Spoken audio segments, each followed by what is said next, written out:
A Haunting in Venice is directed by Kenneth Branagh and stars him in his third outing as the famed detective Hercule Poirot. In post-World War II Venice, Poirot, now retired and living in his own exile, reluctantly attends a seance. But when one of the guests is murdered, it is up to the former detective to once again uncover the killer. When it comes to these stories by Agatha Christie, Halloween Party was definitely one of the least adapted ones. It was adapted for television once before, and now we're finally getting a feature film adaptation of it. The two previous films in this franchise, The Murder on the Orient Express and Death on the Nile, are both enjoyable murder mysteries that I think are going to be even more enjoyable if you're like me and you like murder mysteries. That's going to be an element that's going to help both of those movies as well as this one. It's going to be very unique in that it skews horror. And as you know, I love murder mysteries and I love horror. So immediately, this movie gets a lot of points for me that it might not get for everyone else. But on the flip side of that coin, because I love the horror genre so much, I'm going to be looking at this with a somewhat stricter eye,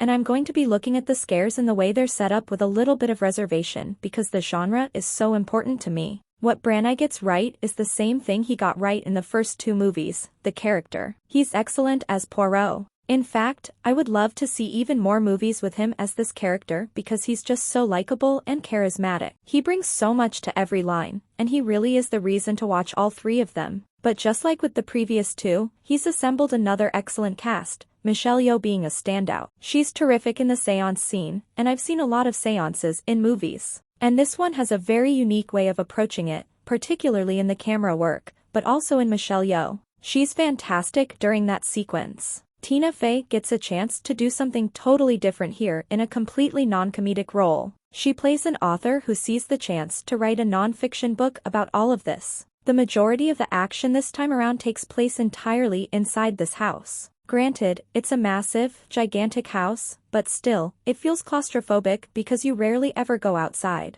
And when Poirot is like, "Nobody's leaving until we solve this," you really do feel like you're trapped with them. Now the first time I saw a trailer for this movie, I almost laughed because I can't remember what the film was, but I'm pretty sure it was a PG-13 movie, and there were a lot of teenagers there, and the entire first half of this trailer is set up like it's a Conjuring Universe movie or something. Like it's The Nun too. And then at the very end, a guy with a mustache the size of Texas shows up, and I could just tell that people in my theater were like, "Wait, what?" Because it's so jarring if you have no idea about this franchise.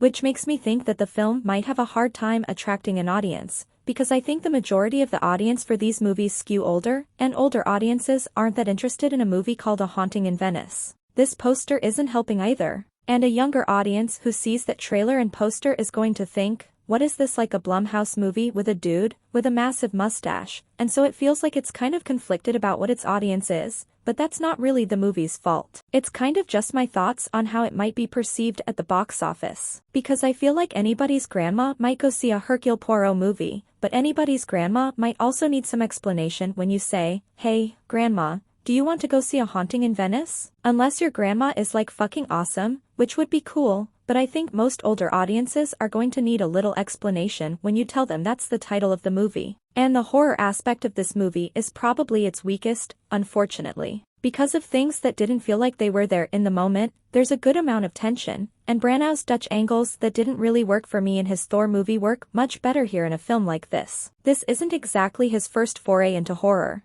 He directed a film called Dead Again in the 90s that felt a little horror adjacent, but he also played a private eye in that film as well.